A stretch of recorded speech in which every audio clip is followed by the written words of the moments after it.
Very good morning to all of you. I want to thank the organizers for asking me to speak today on emerging biomarkers and future directions for immunotherapy. Now, there's so much of activity in this field, and I will attempt to bring what is perhaps a sense to what is already known and validated and ready for clinical use. And then later on, maybe we will discuss a little bit about the biomarkers that are in development and under investigation, which are not yet ready for clinical deployment yet. So this is my disclaimer. And I have a 30-minute talk, and I'll try and divide it more or less equally between these three topics, and discussing tumor mutational burden, T-cell inflamed gene expression profiling, and ctDNA. So starting with TMB high, or advances in tumor mutational burden for immuno-oncology, I want to basically say that the definition for TMB is still being defined. And at the moment, there's currently no consensus for TMB. There are emerging standards, and depending on which platform you use, whether it's whole exome sequencing or whether it's a large panel, the results are reported differently. For example, if you use WES, then it'll be reported as mutations per exome, whereas with large panels, it would be mutations per megabase. So the premise of basically a tumor mutational burden is that when you get a lot of mutations in a cell, and this, for example, is a hypermutated tumor cell, as opposed to this one, which doesn't have as many mutations. So when you have a lot of mutations, the premise is that this results in the production of neoantigens. And neoantigens are new antigens, and these are antigens that have not been seen before in the patient's body, and therefore they are alien. And the hope is that the immune system will recognize these new antigens and mount an immune response. Now, the best thing possible, of course, is to measure the new antigens, but this is very expensive and time-consuming. So what we do is we measure the tumor mutational burden or the genetic content, and using that as a surrogate to predict whether new antigens are increased or not. And there's a fairly good correlation.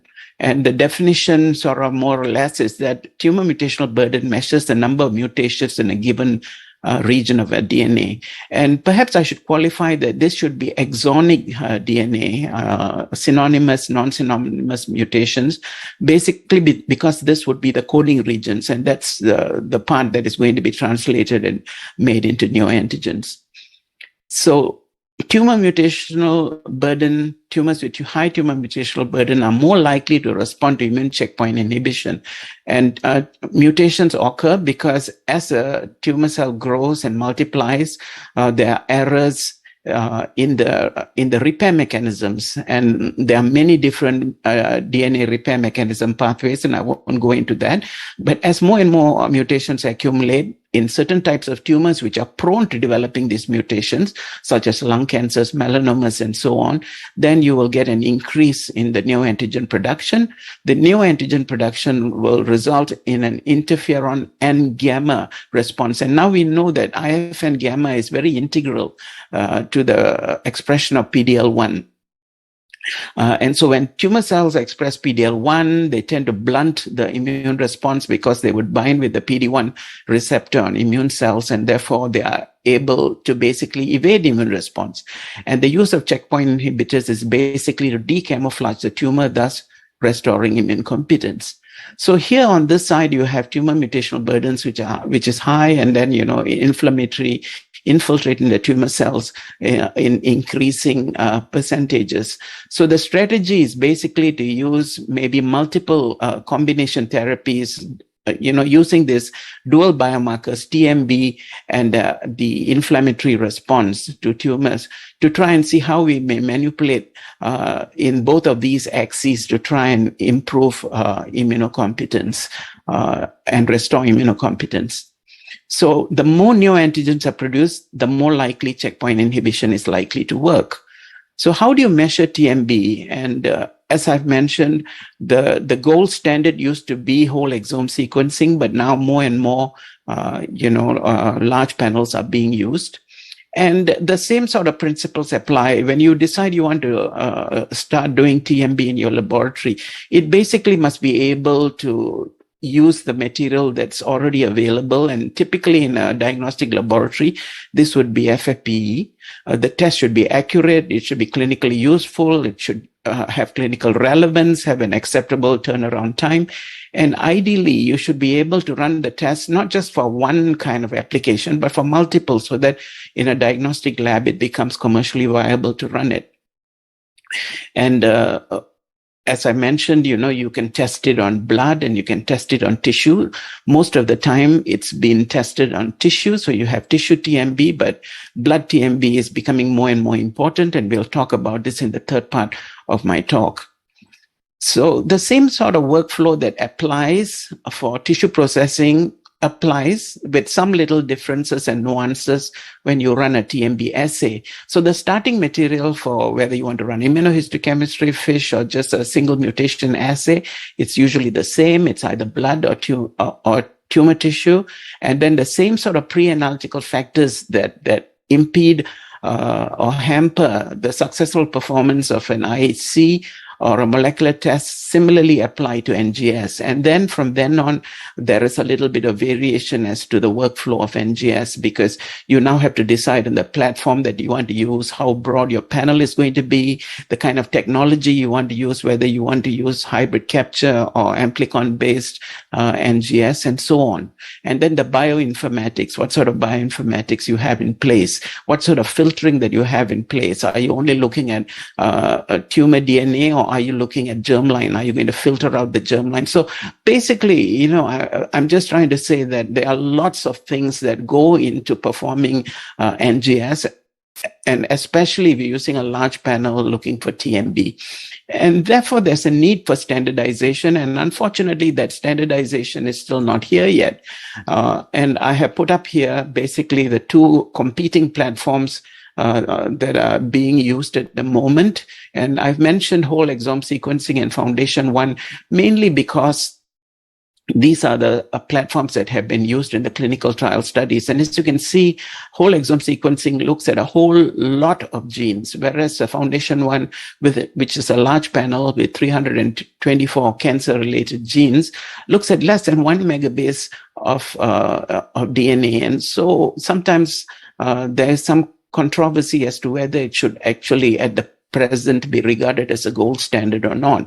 But there are advantages in the sense that, being a smaller panel, the sequencing can be deeper, you need less material, and so on. But nevertheless, we need some clarity as to which panel is best and how do we actually go about trying to evolve good practice guidelines to make TMB workable and meaningful so that the results can be applied across the board, across cancers and across different platforms. So looking at the different TMB testing, and again, I have limited this list to whole exome sequencing and to Foundation One, because these were the ones that were used in these various studies. The keynote studies, are the ones that relate to Pembro, whereas Checkmate looks at Nivo and EP combination, and then the various other studies where atezolizumab basically factors in. Some of these were performed in tissue, and these ones at the bottom were blood TMB assays. And again, just going back to this slide, you'll see that the cutoffs are different. So if you use whole exome sequencing, it may go up to 248 mutations per exome, whereas in some instances, it is a lower number. And so there is quite a lot of variability across the field. So because of the FDA approval, the Foundation One assay, having got that approval, the cutoff has been arbitrarily decided at 10 mutations per megabase for tissue and about 15 to 16 mutations per megabase for blood.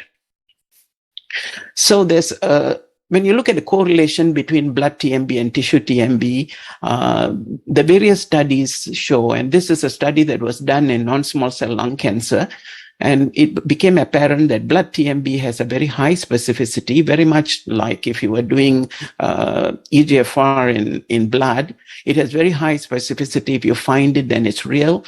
But blood TMB has got very low sensitivity and in this study, 43%. And if you drill it down, it's basically because these were done in patients with non-metastatic early stage disease. And therefore, you are less likely to have a lot of circulating tumor DNA in the circulation, which you are able to analyze accurately.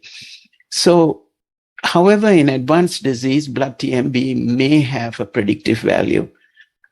So what emerged actually from this study is that if you use tissue TMB and if you just do a single site analysis, it is probably not very useful because in advanced disease, you tend to have a lot of tumor heterogeneity. And in this study, they found that you probably need to sample 3 sites before you actually get an accurate TMB, a tissue TMB reading.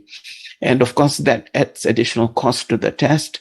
And again, we need some kind of harmonization studies to basically help us decide how to move forward with this to accurately use this as a predictor for immunotherapy. So the study also showed, at least in the keynote 158 data, that blood TMB and tissue TMB are not strictly interchangeable. And therefore, when you don't get a good result with TMB or what you're looking for, you need to reflex to tissue. Very much the same situation for single mutation assays when you perform liquid biopsies. So moving forward, again, I would just like to say that there is very little consensus at the moment, and there are harmonization studies that are underway. At the moment, both whole exome sequencing and large panels are being used. But I think the trend moving forward is to use large panels because lots of laboratories that are already running TMBs on large panels, and there is a basically a bigger critical mass of laboratories are using large panels. So I think a lot of the activity moving forward will be in this area. Again, we have to make a decision on to what the cutoffs are. And as I've said, these are harmonization studies that are going on both in the US and through QIP in Germany. So what are the clinical guidelines? And this is our roadmap basically to show you the timeline for biomarker approvals by the US FDA. Early on in 2015, PDL1 22C3, the DARCO PharmDX was approved, followed by the Ventana SP142, tying it with Atizo. And again, the 28.8 PharmDX DECO antibody linking it as a drug, companion drug for EP-Nivo. And then in June of 2020, TMB was approved, the Foundation 1 CDX study. And at the same time, the FDA also approved Pembro for adults and children with TMB-H solid tumors. And with the one exception that probably for pediatric brain tumors, this was probably not going to be a very significant approval. So I'll now move on to the second part of my talk, which would be looking at GEPs or gene expression profiles.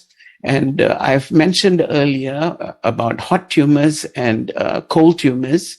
Hot tumors are basically tumors where there are a lot of CD4 and CD8 cells which are infiltrating into the tumor, and that makes it a hot or inflamed tumor. Inflamed meaning that these are inflammatory cells or lymphocytes within the tumor itself.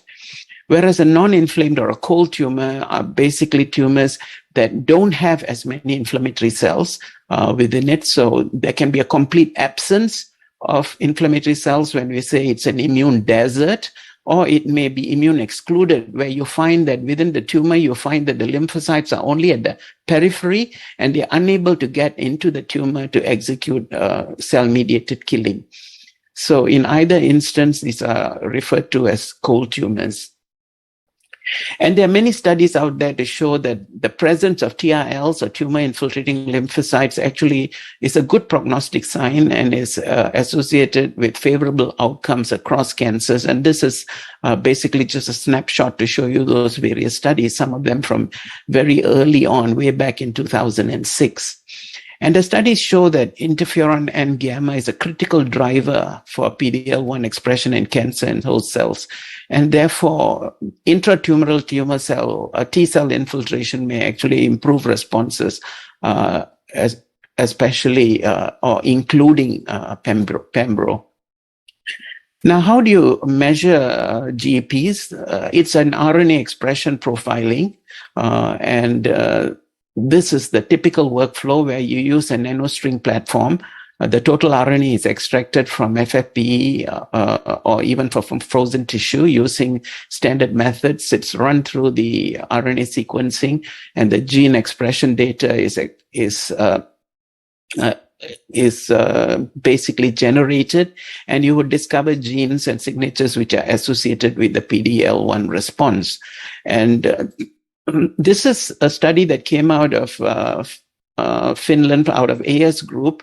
It's an 18-gene T-cell inflamed gene expression signature, which was developed to enrich for responders. And what they did is basically they tried to correlate immune-related signatures using a learn and confirm paradigm based on data from various pembro studies. And they used a small pilot of 19 melanoma studies, and then later expanded it to a pan-tumor T-cell inflamed profile using 9 different types of cancers. And the predictive value was independently compared with PD-L1 immunohistochemistry in 96 patients who had head and neck squamous cell carcinomas. And the T-cell inflamed GEP responsive genes were related to antigen production or presentation, chemotherapy, cytotoxic effects, and adaptive immune response. And it's now has been developed, the GEP profile has been developed into a full-grade, clinical-grade assay that is being evaluated in a number of ongoing pembro trials.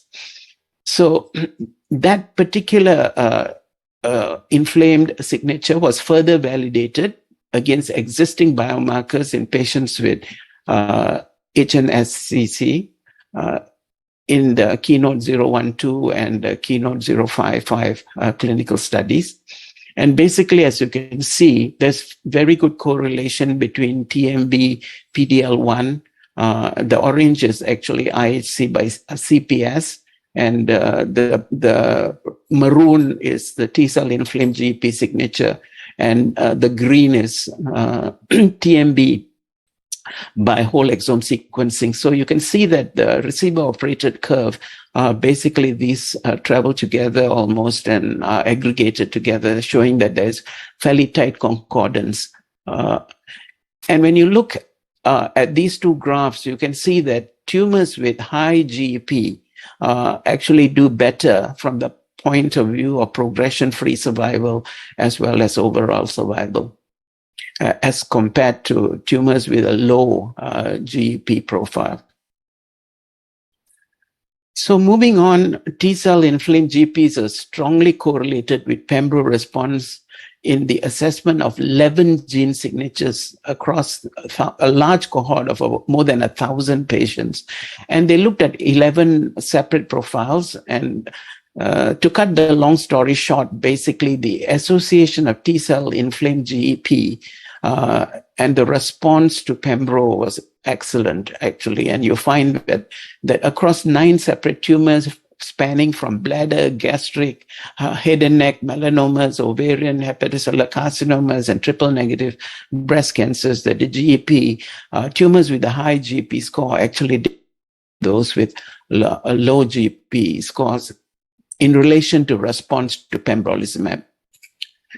So before I move on to the final segment of my talk, I just want to mention about Keynote 495, which basically looked at patients with non-small cell lung cancer and to assess T-cell inflamed GEP and TMB as biomarkers.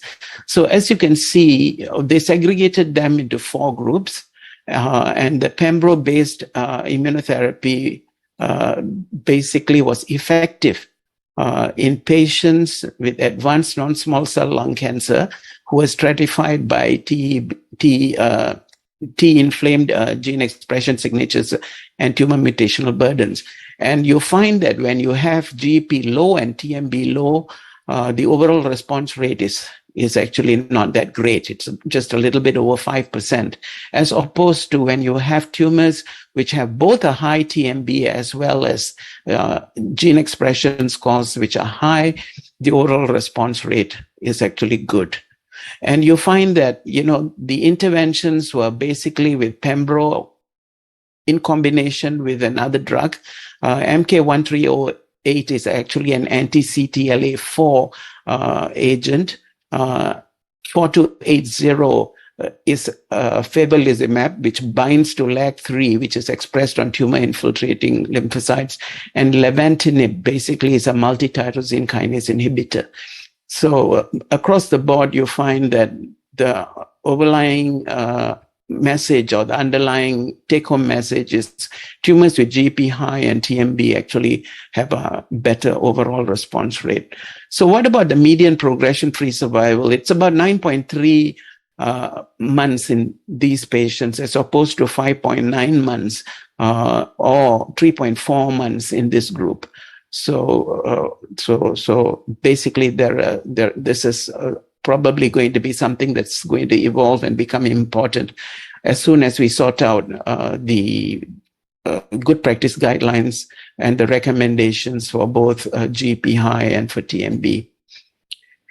So this final segment, I'll talk about ctDNA. ctDNA, I think, is something that most of the members of the audience are familiar with. I'm sure that in Vietnam, you're already performing ctDNA analysis for EGFR mutation, maybe PIK3 and so on. And again, just very briefly, liquid biopsies for biomarker analysis in oncology. Once you harvest blood, there are lots of material that you can use. But bear in mind also that there is normal human non-tumorous DNA, which is actually DNA that's derived from human cells, tissue cells that are present in the blood because of apoptosis, because of necrosis, inflammation. These are non-tumorous, and they form the largest proportion of cell-free DNA. And ctDNA, or circulating tumor DNA, is a subset of that tumor-derived DNA. And depending on various factors, it may be very difficult to actually detect ctDNA, although we now have very good enriching technologies that are available. So ctDNA is basically what is being used most of the time in our laboratories, although, in some centers they will do CTCs, or circulating tumor cell DNA. And there is growing interest looking at mRNAs, or circulating free RNAs, which may be microRNAs or long non-coding RNAs, exosomes, tumor-educated platelets, and so on.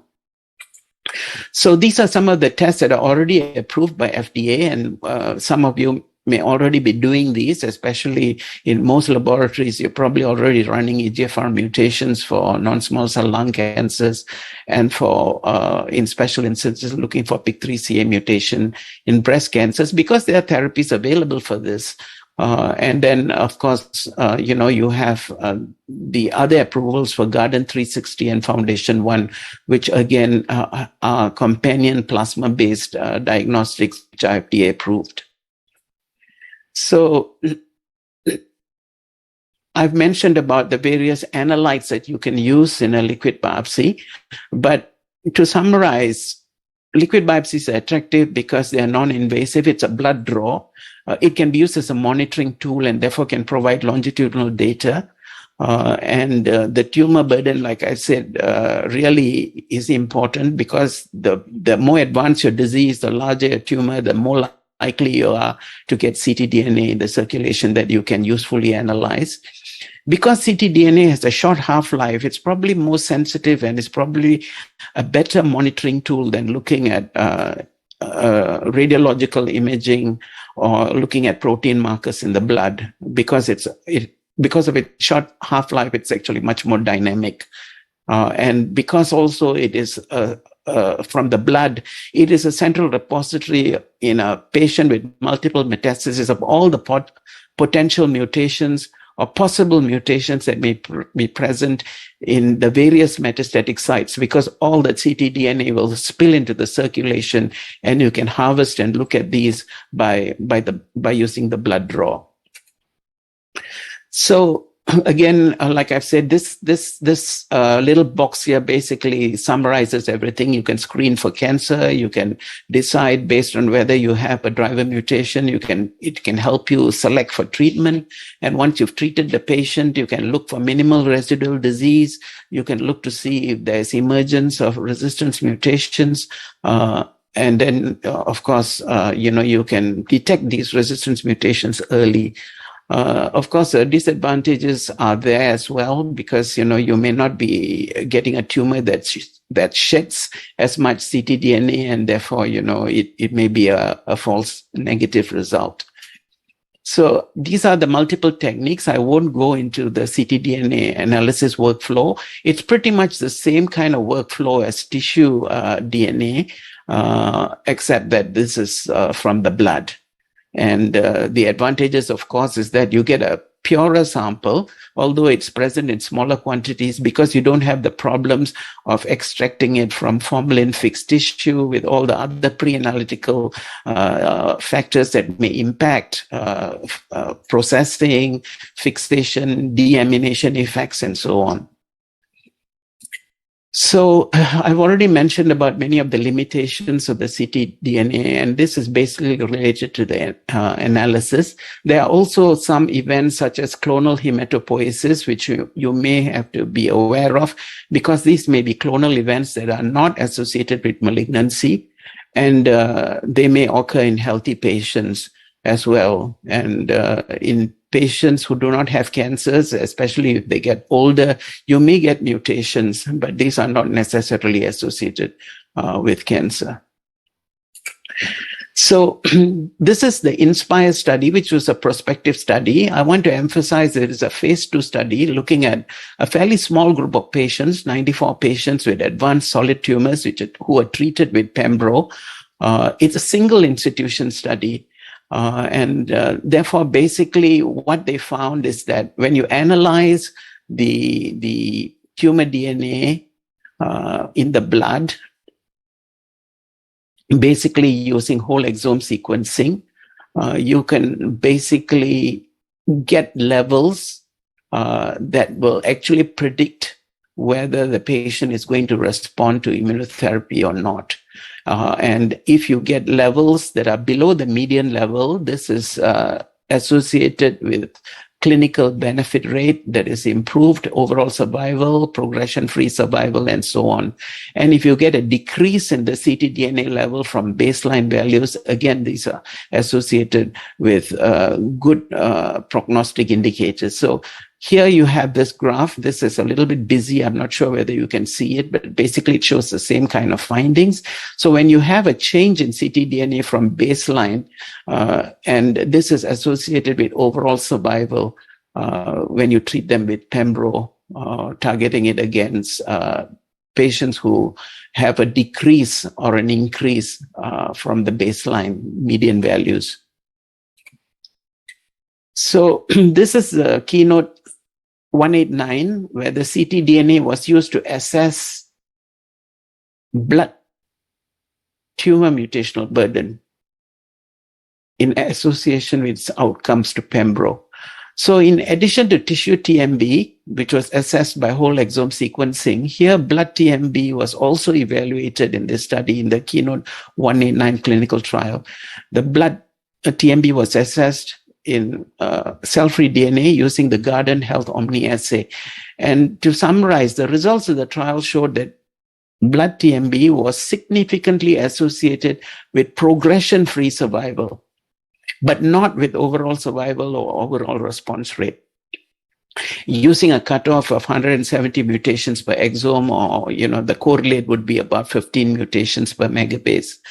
So basically, the bottom line is that patients with blood TMB more than 15 mutations per megabase are more likely to benefit from Pembro than patients with a value that's lower than that. And as I've mentioned, it's better correlated with PFS as opposed to overall survival and overall response rate in metastatic non-squamous, non-small cell lung cancer treated with Pembro. So the bottom line is that the correlation between blood TMB and response to pembro is still being investigated. And the results of this study, the Keynote 189, actually suggests that the response, that blood TMB may be a useful biomarker for predicting the efficacy of pembro in patients with metastatic non-squamous NSCLC.